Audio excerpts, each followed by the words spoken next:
Hey guys, Deathslander Magic here. Before we jump into today's video topic, two quick updates. One, you can redeem multiple codes from the little code card that comes in the 2018 gift pack that just came out today. So I put in 4 codes and I got 4 copies of all 5 cards. It's 5 front cards from the gift pack and they're all pretty damn powerful, so that's cool. Also, when I was trying to stream the other day and it kept dropping frames, I have verified it's not on my end. Apparently everybody was having problems streaming and uploading, by the way. It took 3 hours. 3 hours to upload my video. And like I said, I verified it wasn't on my end. Multiple people were having problems. YouTube isn't saying. There's a rumor floating around from the people affected that it had to do with the wildfires. I very much doubt that. But who knows? YouTube was completely offline for like a little bit a while ago. So, hey, I don't know. Maybe Susan tripped over a power cord or something. I don't know. But anyway, it seems to be better now, finally, so should be able to stream again. Of course, just in time for me to be busy almost all weekend, but maybe Sunday night. Now, I was trying to show off a new deck that won, I think it was 12 wins and 2 losses out of 14 games. And it contains almost no rare or mythic cards. And you already have most of the cards. So if you want to see the deck list, just click on my channel name, and then when you're on my channel page, go to community, and then just look at the latest post. Oh wait, second to latest. So with those 2 things taken care of, what the heck is Keyforged? Well, it's a new game that had its pre-release, I believe, last weekend, and then this week or weekend or today or something, probably today. They were selling it at my local gaming store right now, so I'm going to say probably today was the official release. And it's pretty hot. I mean, a lot of people at least are talking about it. I mean, nobody knows how hot it really is until we see some sales numbers, but it looks like a very affordable, fun, cool game. It's dynamic. I only know about half the rules and I've seen a little bit of gameplay, but overall, I have mixed feelings about it, and I think everybody does. A lot of people are like, yes, this is what I've been waiting for, but I'm not sure that they've considered the downsides. In fact, that was my initial reaction. All I heard was Richard Garfield, one of the originators of Magic the Gathering. He made another trading card game. His name's on the box because, duh. He looks exactly like the holographic doctor from Star Trek Voyager. Just thought I'd throw that out there. And the number one piece of buzz that I'm hearing around this is it is the cure for net decking.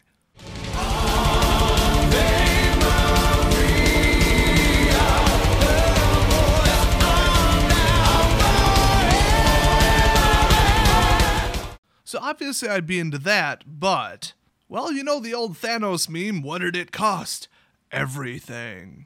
Yeah, it did too. It really did.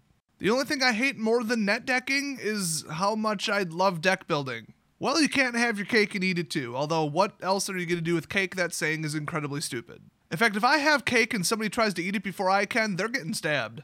But in this case, well, let me just explain it. They sell decks, not boosters, and you buy a deck for $9.99 MSRP US, and that's your deck.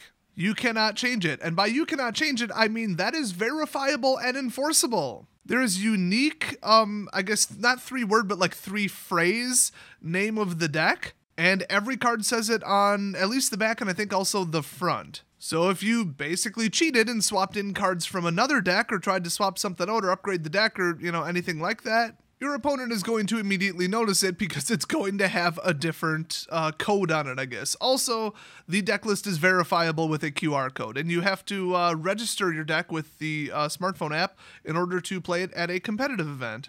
Automatic deck listing, automatic verification, and if somebody suspects something's up, they just look at the card and see if the 3-phrase thing matches. Also, since there are nearly infinite combinations of the 300 and some cards in the set, with minor constraints, but still, no 2 decks in the world are alike, so that's pretty crazy. So this isn't just like the starter deck, like this is some crazy crap. So that's great, nobody can just buy the best of cards and spend their way to winning. Sort of. Nobody could just take a pile of rares, cram them into a deck and say, screw you, I spent more, I win. Now the problem is, 0 creativity whatsoever. You can't build your own deck, you have no control over what's in it, you can't even swap out one single card.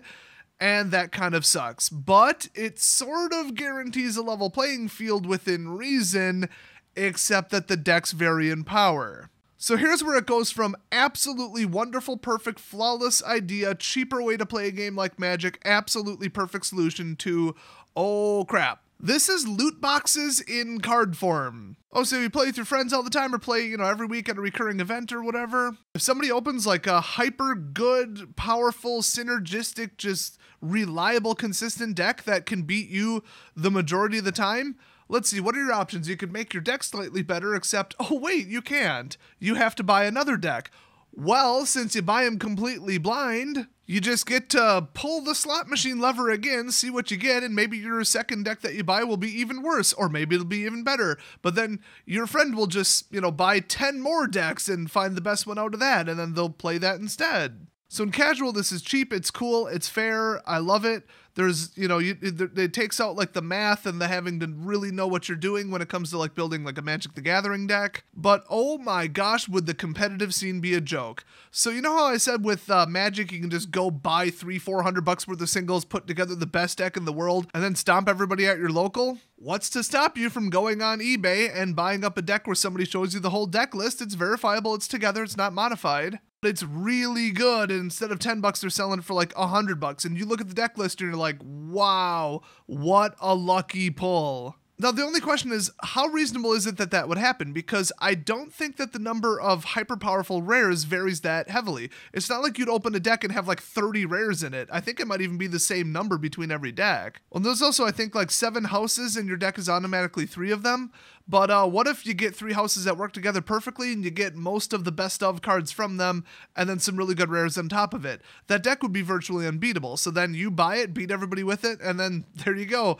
You're spending money to beat other people. It's just pay to win, which is the complaint about Magic. Pay to win and net decking, even though they would be executed in completely different ways in this case, they're effectively the same thing. So if somebody's willing to put in enough effort and drop enough money, it's basically the same thing. So have they really solved anything? I don't know, it's hard to say. I mean, with Magic, it's like among a certain group of players, like automatic that you'll net deck. Of course you'll be playing one of the top 5 decks in the world. What else would you play? And then you get the arrogant elitists that are like, oh, you're playing something that's not, quote, in the meta? Well, you'll never win with that. And then every time you win, because, you built a deck that's a perfect match for the top decks in the meta, but otherwise only a mediocre deck, either their heads explode or they just refuse to admit it. So yeah, taking 100% of the deck building and creativity and planning and uniqueness out of it, I don't like that. But is it an acceptable trade-off where it's kind of like chess, where, theoretically both of you start with exactly the same, power level, I guess you would say. And then it comes down to decisions and skill. How good are you at planning ahead? How good are you at remembering what is in your deck and what you might pull and what goes before what and, that kind of stuff. Just going for the end game when you're within reach of the end game and, making the correct decision, just all that decision stuff. It really comes down to decisions. Well, honestly, it's not like I've played myself. I've only watched a tiny bit of gameplay and an overview of the rules, but to me, it looks like it's very heavy on draw luck and extremely light on decisions and skill. That sucks. And for me, that's the one thing keeping me out of it. When a game devolves to just luck at, oh, did you buy a good deck or did you buy a bad deck? Who knows? You don't know till you open it.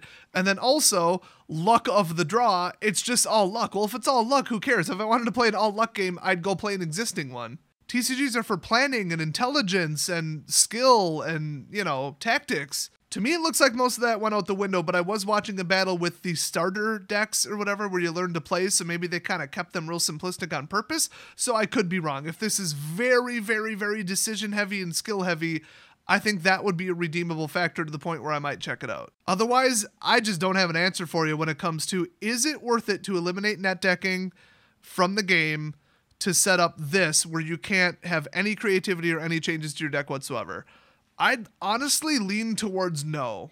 And the tipping point is mostly that your opponent can still outspend you and just buy a better deck. What's the difference between that and buying singles online and putting it together into a powerful deck? It's, at the end of the day, basically the same thing as Magic. So I'll update you if I'm completely way off base with this. I'm sure you guys who have played it will be commenting like crazy in the comments section with your feelings on it, but is my assessment accurate? My initial reaction, I guess, or whatever. Well, and even if I am completely right, is it still fun? Did you have fun with it? Is it the type of thing you'd play? And what do you like it more or less than Magic the Gathering for? There's one thing I can say that I've heard from everybody. The feedback is very universal. It's a dirt cheap, fun, casual game that you can pick up and play.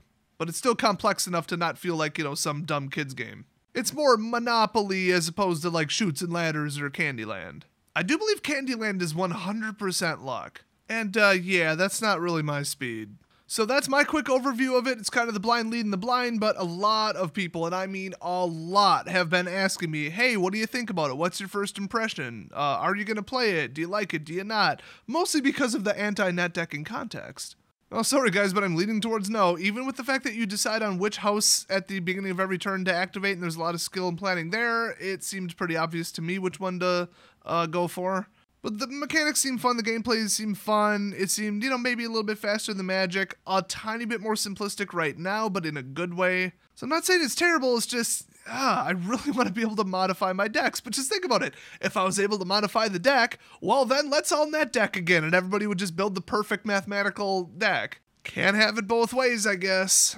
Regardless, I like the idea. It's very 2018, with the smartphone integration and the QR codes and that kind of stuff. And the cards don't bend. So there's that. By the way, going back to the MTG gift packs, the 2018 gift packs, they smell like a chemical factory had some kind of explosion. So that was fun opening 72 of those. That was a real treat. So anyway, thanks for watching, and I'll see you guys next video. The song was In Nomine by Adagio. Good luck spelling that.